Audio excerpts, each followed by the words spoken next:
So good morning, everyone. I'm Beverly. I am the founder of Ecovate 3D. We are a brick and mortar 3D printing store, so you can just walk into a store and buy 3D printers. I got into 3D printing in 2018. My background is I'm a TV producer. 3D printing in 2018 was not the friendliest place on the internet, especially when you look like me.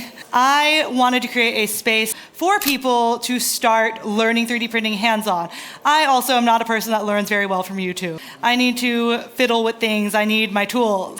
I started working in 2018. The pandemic hit, and if you're a TV producer, you don't work a whole lot when there's a global pandemic. So I started teaching on Zoom classes. In 2022, I had an opportunity to open a physical space. So I did.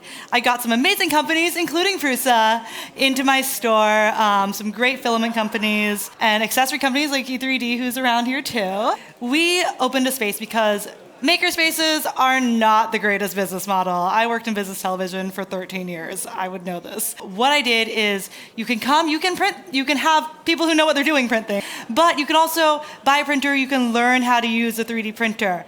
And we're gonna start the morning off with some statistics. Yay, our favorite thing. From years 2022 to 2023, there's been an estimated growth of 23% of 3D printing. So that is, take about a quarter of this room, add that. That's how much space we need next year. For entry-level 3D printers, since 2020, there has been a 63% year-over-year growth. That nearly doubles the amount of users in consumer 3D printing. On the downside, industrial 3D printing, so work for print farms for small personal projects, has actually gone down by 30%. So instead of sending things off in your prototypes to a print farm, companies are starting to bring those in-house. And that's part of what we do.